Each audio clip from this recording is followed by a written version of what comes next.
Hi, everybody. Welcome to the Bark Night Podcast. I am your host, Patrick Bark. So, today, what I wanted to do was mix things up a little bit. And for this episode, I want to do something I am dubbing the Character Crunch. So, the first character I'm going to do here is Black Panther in honor of the new movie coming out. So what I'm going to do is first I'm going to cover an introduction. I'm going to do some history on the character. So things like abilities, introduction, notable enemies, things like that.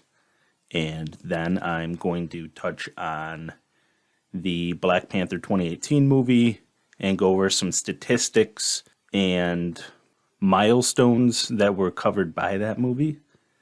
And then I'm going to finish off with a review of the newest movie, Black Panther Wakanda Forever.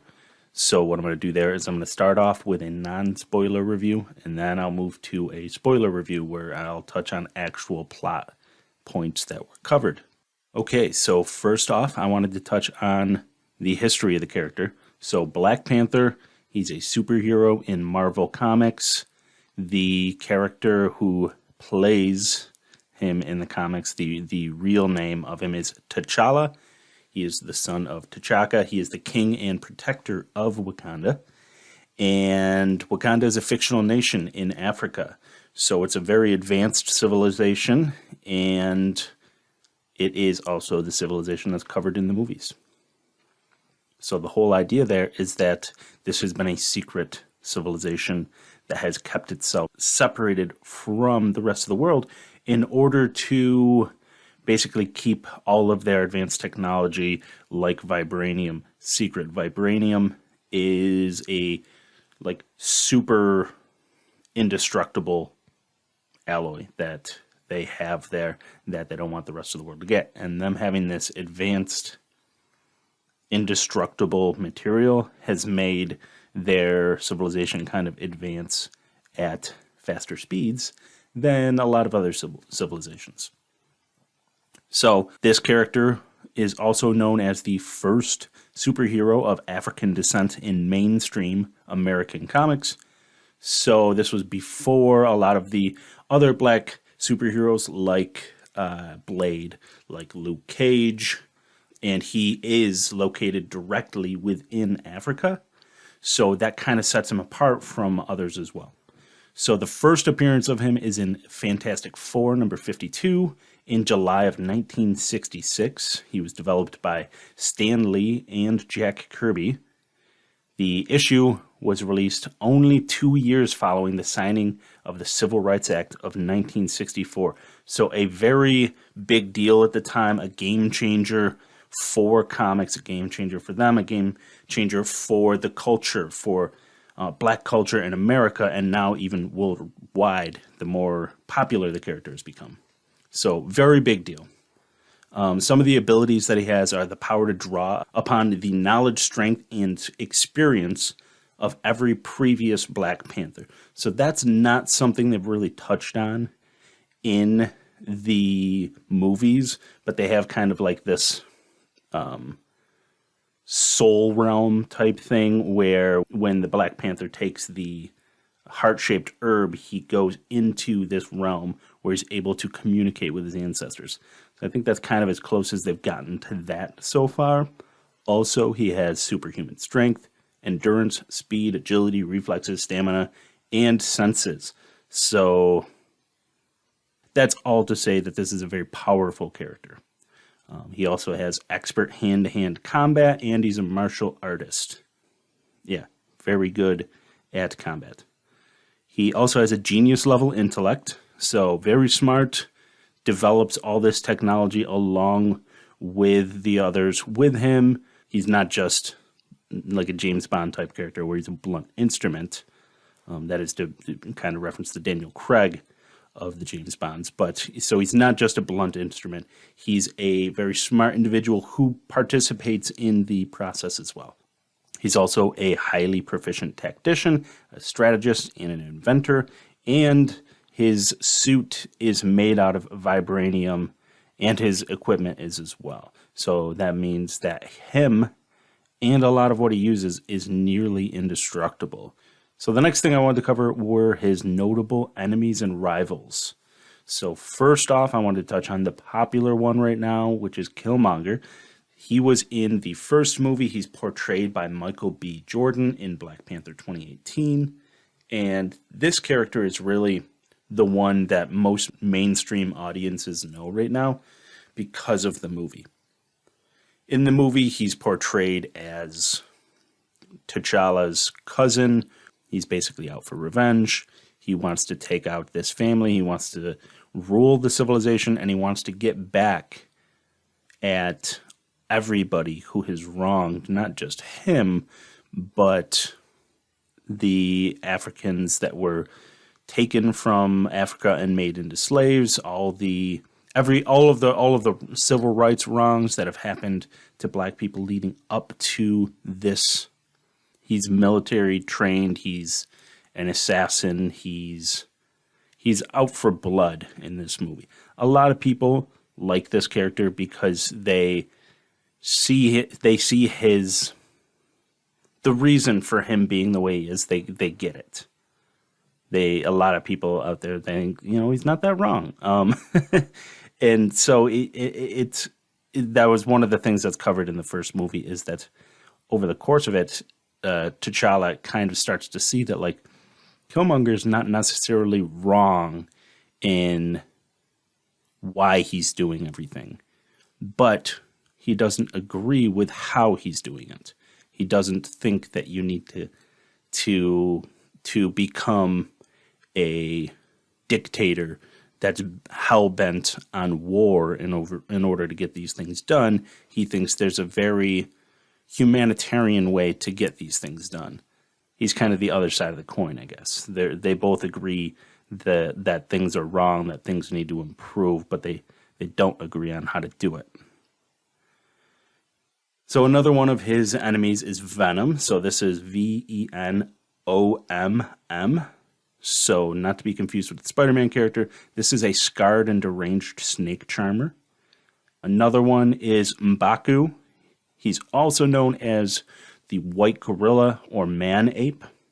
His character is portrayed by Winston Duke in the movies. So Winston Duke is an actor who was born in Tobago, graduated from Brighton High School right here in Rochester, New York, where I am, and he went to college at the University of Buffalo.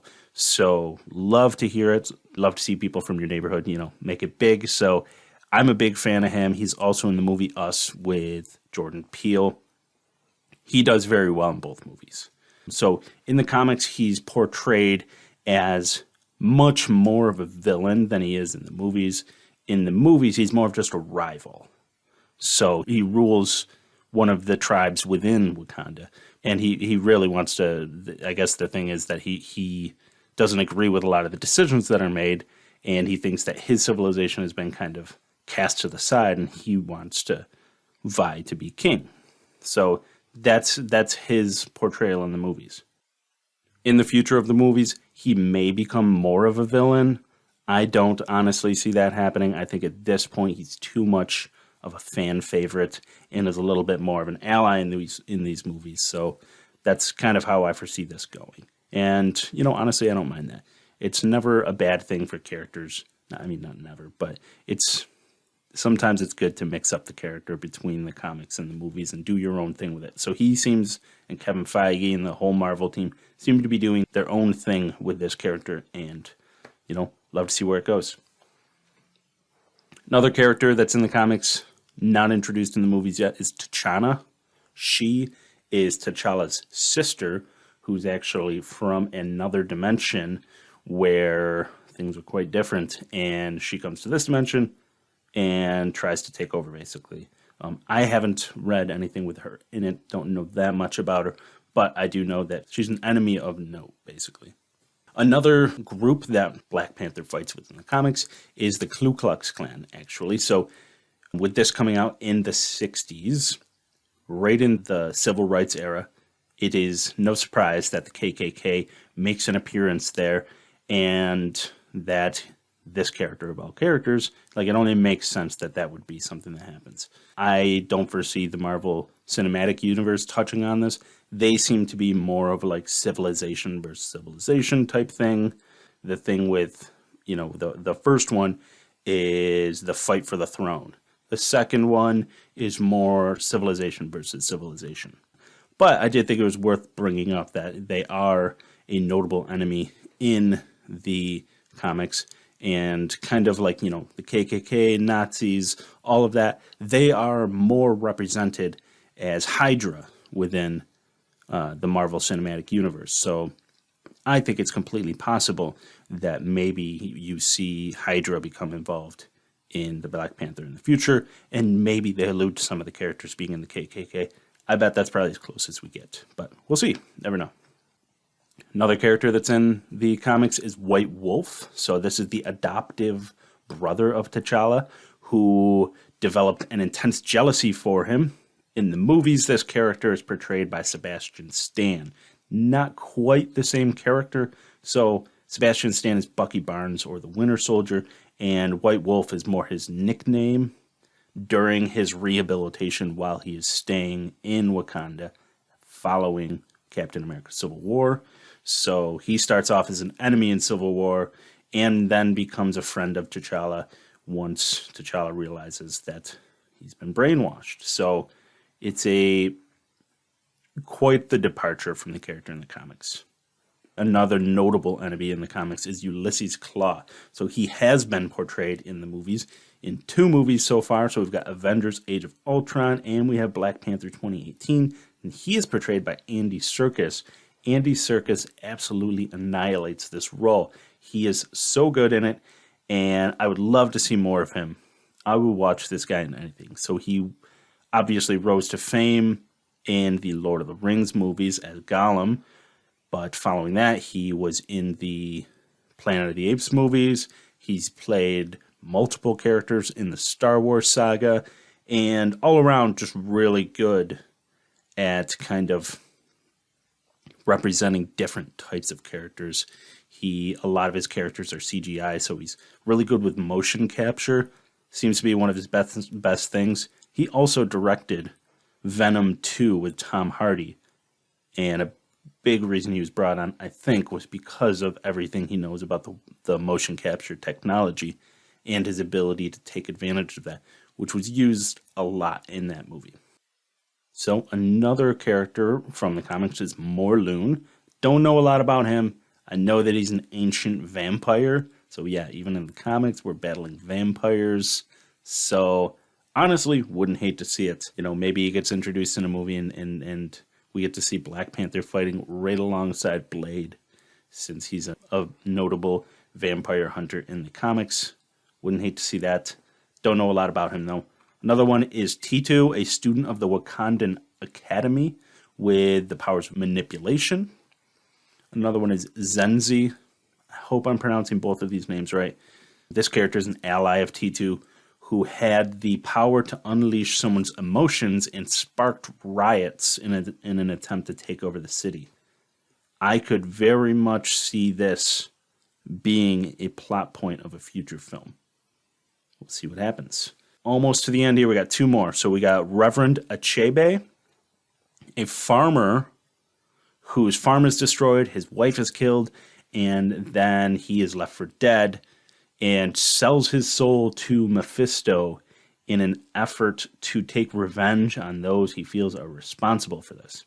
Eventually, this leads him to lead a coup against T'Challa, and this is another one I feel would very much be right at home. Like this is totally something that could happen in these movies, and we'll see. I've heard rumors that they might be doing a Wakanda TV show. This is totally something that, a lot of these could be covered in that TV show pretty well. Final one, Doctor Doom. So this is obviously a massive character in Marvel. A lot of people only know this character as the villain in the Fantastic Four comics, but he is also a notable enemy of Black Panther because of the vibranium. So vibranium has the power to amplify Doctor Doom's magic, and the fight over vibranium is what brings him to launch a full-scale attack on Wakanda. So the fight for vibranium seems to be a continuous motivation for aggression against Wakanda. So I could definitely see this plot coming up. And I've also seen things alluding to this sort of thing in the future. So would not surprise me if this comes up one bit. And I actually almost would guarantee that it does happen eventually. So, a couple other notable things here, almost done with the history, but the Black Panther mantle has also been held by others other than T'Challa. One is a character named Casper Cole, who was impersonating Black Panther. Another one is T'Challa's sister, Shuri, who was Black Panther while he was in a coma. So, if you are interested in reading the Black Panther comics, there's a couple different ways you can do that. So you can find them on eBay. So I find a ton of like trade paperbacks on eBay. You can also find a lot on like Amazon, any sort of online retailer like that. I highly encourage you to just go to your local comic book shop. They can use all the business they can get right now. And they can also let you know what they think are the ones to read. If you want to do this in advance, there's two things I recommend. So the first one is Reddit. Every time I find a character that I like, the first place I go is Reddit, and every character has a subreddit on there. And you basically just go to their about page, or maybe they have something pinned at the top that's like reading guides. And they'll tell you what are the essential ones to know the character. So the origin stories, they'll tell you what the best arcs are, and they'll give you like a completionist guide to the whole thing if you choose to want to read everything that's out there. Another thing that's out there that you could try is Marvel Unlimited. So it doesn't seem like they have every comic they've done, but it has a lot of them. It's a monthly fee. I don't personally like reading digital comics. I have Marvel Unlimited just because some comics are like impossible to find. But, it's kind of whatever you're into. Do you like to have the one paper issue? Do you want to have like a trade paperback or a hardcover with collections of issues in it? Or do you want to do the digital version? There's a lot of options out there. Another place you can find these guides is Comic Book Herald. So if you were going to read like, okay, I want to know what the whole Secret Wars arc is, which I'll say Black Panther plays a big part in Secret Wars. So if you want to read that, maybe you go into Comic Book Herald and you just search for Essential Secret Wars Guide or Secret Wars Reading Guide. And they'll tell you all of the different things that you need to read to know exactly what's going on. They'll even have a section that's like, this is what you should read in advance. They'll have a section for, these are all the tie-in comics. These are the essential ones. They'll even put little reviews in there like, this issue is terrible, do not touch it. It does not have any repercussions and it's just bad.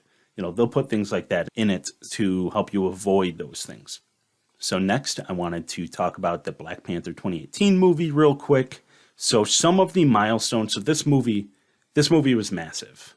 So it made a ton of money. It had a huge cultural impact. The soundtrack to this movie is even so good.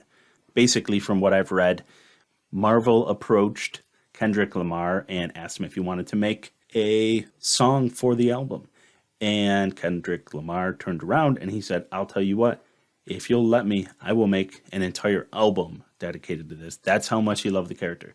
So that's what he did. And if you like Kendrick Lamar, you like his music, I do. I really enjoyed that album. Great album.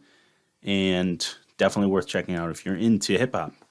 Some other milestones of the film is that it was the top grossing superhero movie of all time at the time this was released.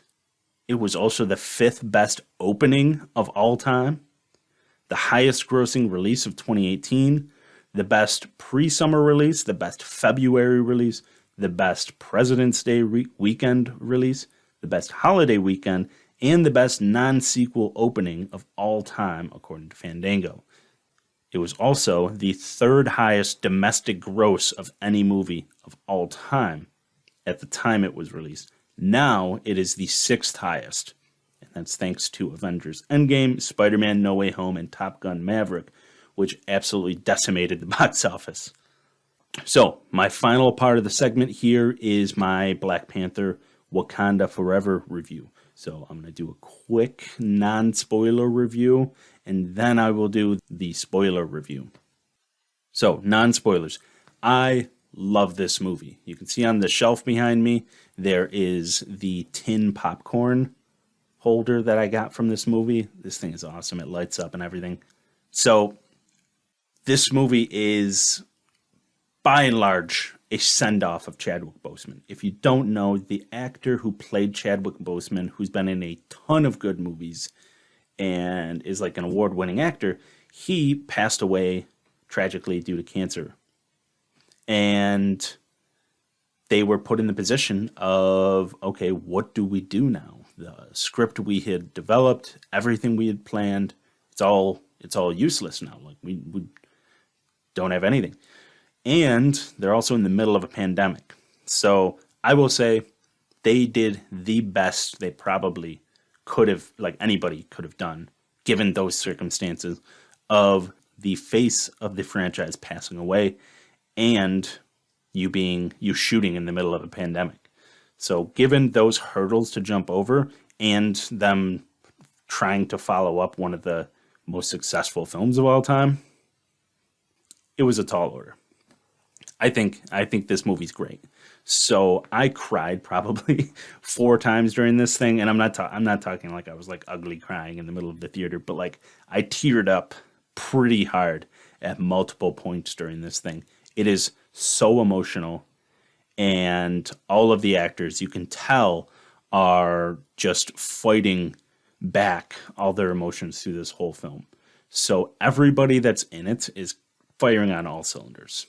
I will say that I think probably the best performance in this is Angela Bassett, and I wouldn't be surprised if she gets a little bit of awards buzz for this. Maybe not win. I don't know. It depends what the competition is.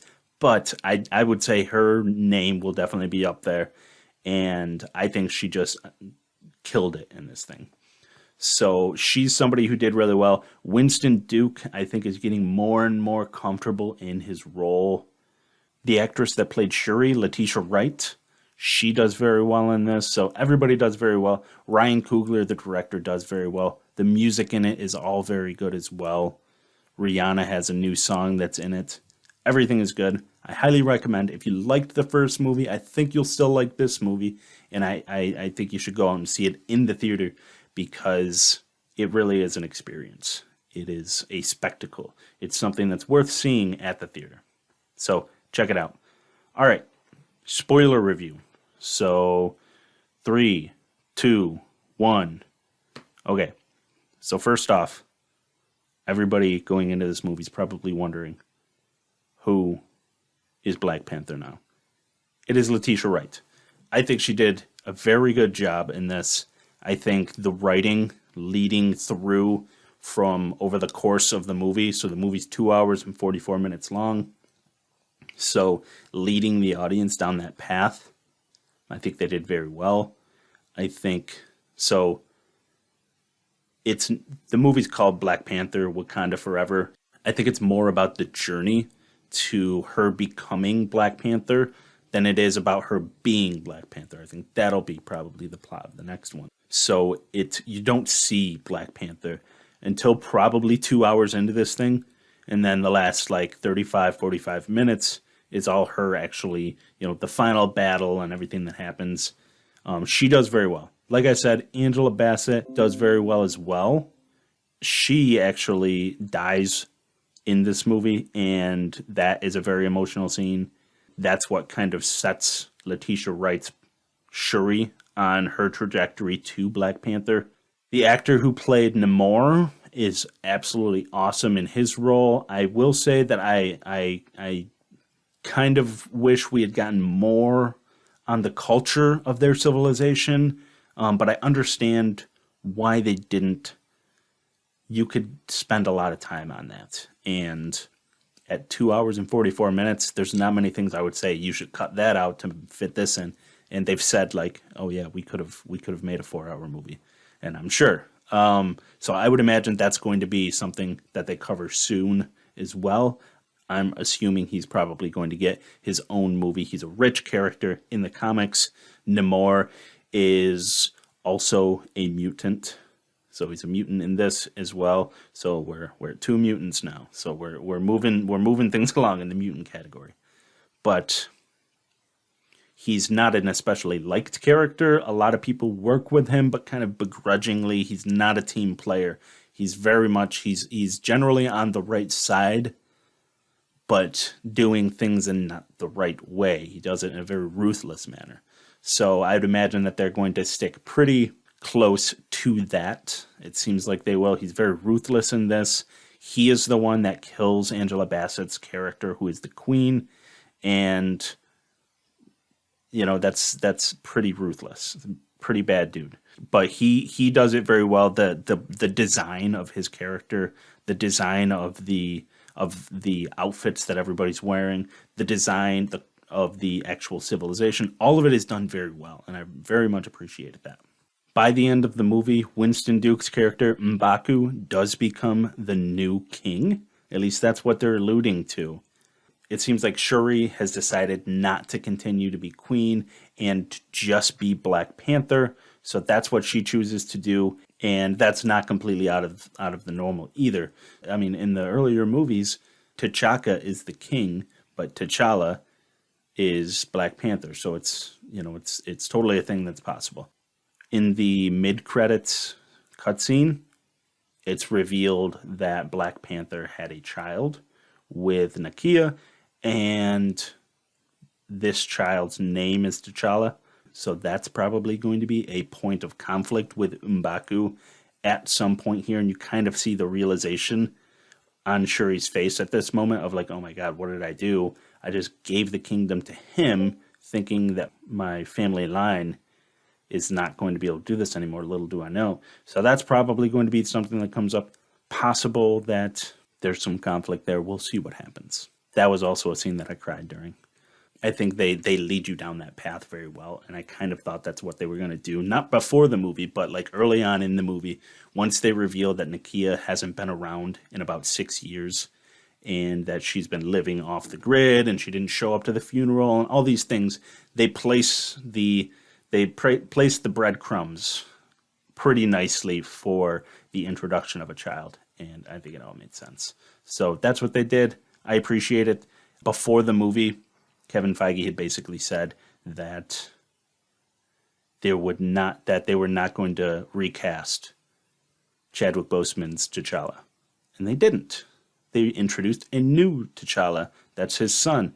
So looking back on it, the way he worded that was very strategic, and a lot of people at the time thought that they were like, "That's very strategic the way you worded that," and they were thinking he might introduce a new T'Challa that's from a different universe.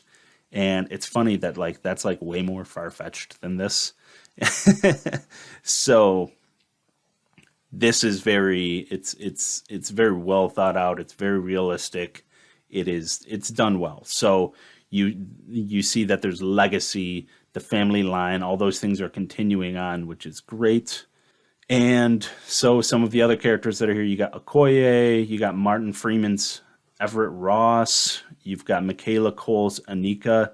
So all those characters are done very well, and I look forward to seeing them more. Michaela Cole has won a ton of awards, so I really look forward to seeing her dive into her character a lot, and I hope that happens. Maybe she'll get her own show or something where she'll get to really dig into that. One that already has a show coming up is Dominique Thorne's Riri, who is Ironheart. So her character is like a child prodigy genius who has created her own superhero suit, similar to the suit that like Iron Man created. So kind of an Iron Man of a new generation. There's a lot happening in the Marvel universe right now of them introducing these new characters that are like going to be the future of the franchise. So that's really cool. I really look forward. I think she might have been my favorite character of this movie. I thought she just did so well. So I look forward to seeing her more and seeing what she does. Look forward to seeing more of Namor as well. And yeah, so I guess long story short, I really liked this movie. I really thought that they did everything in a very thoughtful manner. This is very much about loss. You can tell that with Chadwick being gone, it's really taken its toll on everybody who made this movie, but I thought they did everything in a very respectable manner. So it's a good send off for him, and I think the franchise is in a good place going forward. So I hope everybody enjoyed the movie who has seen it. If you haven't, please get out there and see it.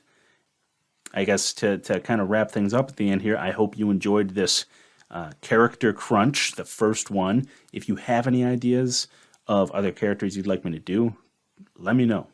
And maybe I'll do some deep dive into some actual comic arcs here too, and do like a comic crunch where I give you kind of an overview of some of the comic arcs out there. So hope you enjoyed the episode. Thank you so much for listening, and have a good night.